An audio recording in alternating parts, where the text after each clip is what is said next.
Hello guys, आज हम पढ़ेंगे लूसेंट। लूसेंट में हम आज पढ़ेंगे प्राचीन भारत।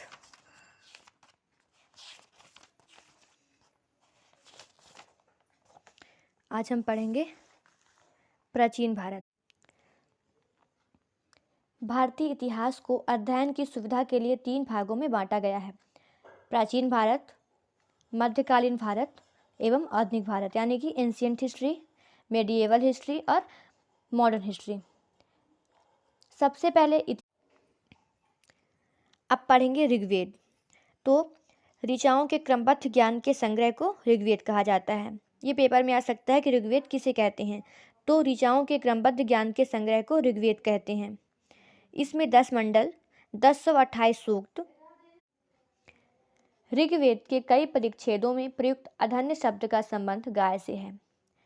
धर्मसूत्र 4 प्रमुख जातियों की स्थितियों, व्यवसायों, दायित्वों, कर्तव्यों तथा विशेषाधिकारों में स्पष्ट विभेद करता है। फिर ईसा पूर्व एवं ईस्वी अथर्ववेद को अथर्वा ऋषि ने इसकी रचना की थी। इस वेद में 731 मंत्र हैं और 6000 पद्य हैं। इसके कुछ मंत्र ऋग्वैदिक मंत्रों से भी प्राचीन रत हैं। अथर्ववेद कन्याओं के जन्म की निंदा करता है।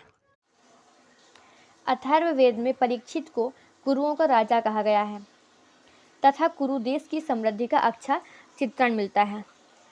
इसमें सभा और जो समिति हैं उनको प्रजापति की 2 पुत्रियां माना गया है। सबसे प्राचीन वेद जवालो उपनिषद में 4 आश्रमों का उल्लेख मिलता है। 4 आश्रम में पहला आश्रम है ब्रह्मचर्य आश्रम, फिर है गृहस्थ आश्रम, फिर वानप्रस्थ आश्रम और फिर है संन्यास आश्रम। स्मृति ग्रंथों में सबसे प्राचीन एवं प्रामाणिक मनुस्मृति। फिर पढ़ेंगे विदेशी यात्रियों से मिलने वाली प्रमुख जानकारी। तो यूनानी रोमन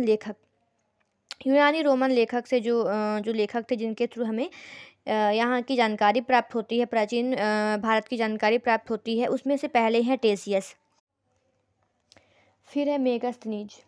यह सेल्यूकस निकेटर का राजदूत था। जो मेगास्थनीज था वह सेल्यूकस निकेटर का राजदूत था, जो चंद्रगुप्त मौर्य के राज दरबार में आया था। इसने अपनी पुस्तक इंडिका में मौर्य। फिर है टॉलमी। इसने 2री शताब्दी में भारत का भूगोल नामक पुस्तक लिखी थी। प्लिनी। इसने 1म शताब्दी में नेचुरल हिस्ट्री नामक पुस्तक लिखी।